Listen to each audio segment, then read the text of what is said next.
going to be a long video. We're going to talk 2 movie reviews today. First movie review.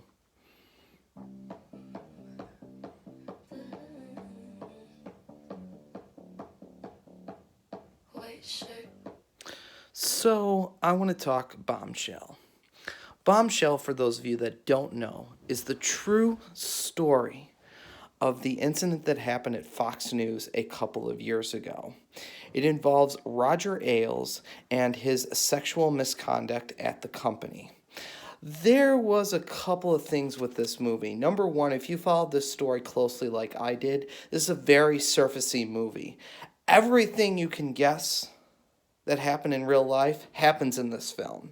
There's nothing new to add to it, which was a little bit disappointing on some ends on that. But the performances are absolutely fantastic in this film. I mean, Nicole Kidman is great. Margot Robbie is excellent in her role. John Lithgow is Roger Ailes. My God, they had him in a bodysuit. That was really, really, really cool. The other thing about this movie is if you are expecting this movie to have an ending that is going to be like, oh, they really took him down, don't expect it. It gets swept under the rug like everything else. I mean, they make the Murdoch guys come in and seem like they're the good guys. They are not the good guys of this story. Do not be fooled by this movie that they came in and they paid off this guy and then everything just disappeared. The Murdochs had sexual misconduct against them as well, but they don't go into it in this movie. So there's a lot that goes on with Bombshell that is not really talked about. So understand that it's a very surfacey movie. If you don't know anything about it and you want to find out more about it, this movie's a good place to start. It will give you a good starting point, and then you can read up more on everything that went down. Unfortunately, this movie, like I said, doesn't offer anything new to the cases that went down, and it also doesn't give you any kind of new perspective. So it is something that at the same time, it didn't exactly, it worked on some level, but at the same time, it was like, well, we've seen this before. We've been here. We've done this. They tried to do what Spotlight did, but unfortunately, what Spotlight did is Spotlight did something way, way better. And the ending to Spotlight is a much more satisfying than the ending to this. Again, but just like in real life with Bombshell, this all got swept under a rug. Nobody ever heard from Roger Ailes again until he passed away. And honestly, that was the end of it. They don't really talk about that at Fox News anymore. And so, again, expecting something new from this movie, you're not going to get it. Yes, there are scenes that are cringeworthy. And Margot Robbie is excellent in this movie, so that is something to check out. Kate McKinnon's character was a little bit of an add-on and a little bit confusing. Liberal at Fox News, why was she even there? She offered no perspective to the movie whatsoever. I love Kate McKinnon, and her role in the movie was great. I mean, her acting, everything was excellent in the movie about her, but the problem was her character was completely and utterly pointless. They were trying to make a point about Fox News and being gay, and it just did not click at all. So that was a little bit disappointing because I do love Kate McKinnon, and everything that she plays herself in, she gives her heart to. And that's true here as well, but unfortunately they could have cut her character and we would have lost nothing from the movie. Nicole Kidman, God, again, excellent, excellent role. She played it off really well. That was really fantastic and was really, really happy to get her perspective in the movie.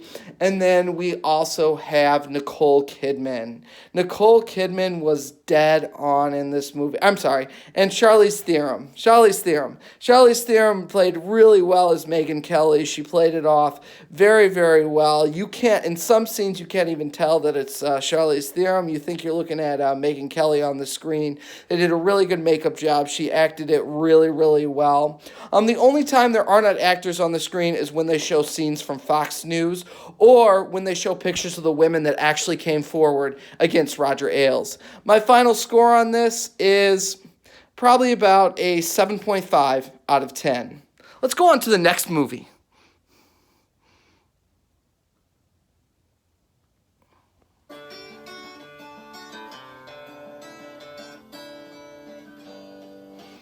So this movie was called The Hunt.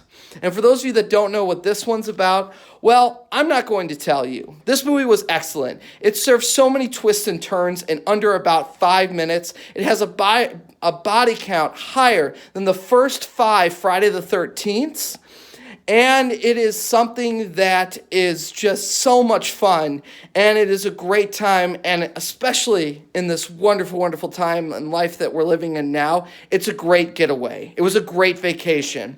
It is under 2 hours, which was another excellent thing. And like I said, you can check out the trailer, but the trailer does not tell you jack shit about what the movie is going to be. You are in for one wild ride, which was a lot of fun. There's another thing that you should be aware of in this film. It is very Shakespearean in the fact that there are just scenes there of really long monologues. But it is really, really, really fun to have those monologues on there. It is a lot of fun to get those monologues into the actual film. So that was a lot of fun. This movie's action-packed. I mean, and the one thing I should say, it is intense.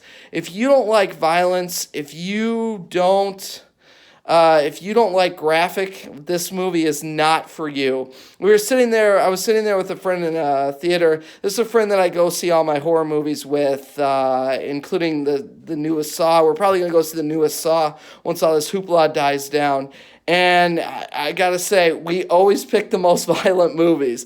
This movie is very violent with a capital V. So you should definitely be aware of that. It is graphic. It does not hold back, which was great, which was something I was concerned about when they pushed it back originally from its release date in October, that they were going to try and censor it. And I got to tell you, they definitely did not. And if there is a director's cut on Blu-ray, I definitely want to get it and see what that director's cut is actually like. It was a very enjoyable film. Like I said, the previews don't tell you anything.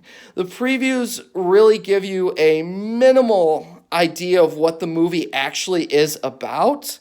And then once the movie starts, they throw in so many surprises, which was great. And why I don't really want to give you away anything. Again, if you are feeling okay, I would go to a theater and check it out. It was a lot of fun. It was a movie that I enjoyed from beginning to end. The main character is fantastic. Hilary Swank is in it. She plays a very fun character.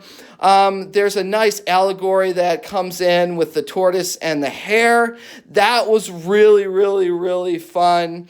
It made fun of both liberals and deplorables, as they call them in the movie. So this was a fun roller coaster ride of a film. Again, though, understand that it is an action movie. So with it being an action movie, I call it more of an action movie than a horror film. With it being an action movie, you aren't going to get the really sad moments, which is awesome. I didn't need that. I don't need a 6-hour Walking Dead movie to really contemplate on life. I needed a movie like this. And this is a movie that we need at this time. This is something that will take you on vacation for 2 hours from yourself. So you sit down, you go on the action-packed thrill ride, and it is a lot of fun. So with that being said, with The Hunt, I would highly, highly recommend that. I had a great time at the movies, laughed a lot during the film, and realized I was saying Jesus' name a lot during the films because when stuff happens in that movie, it happens super, super quick. So you blink and you're going to miss it. And it was an insane roller coaster ride. There are also some big names that star in the film. And I don't want to give away who all shows up in the movie, but I will say from the previews, then you can know that Dennis from It's Always Sunny in Philadelphia is in this movie, as are, you might find an actor or two from The Butterfly Effect. And that guy has lost a lot of weight since that movie. So that was actually a surprise. Like, oh my God, I recognize that guy. So You will notice, by the way, his name is Ethan Slurpee. You will really enjoy this film. It is a fun, action-packed roller coaster ride, and I may just go to theaters to see this one again. A 9 out of 10.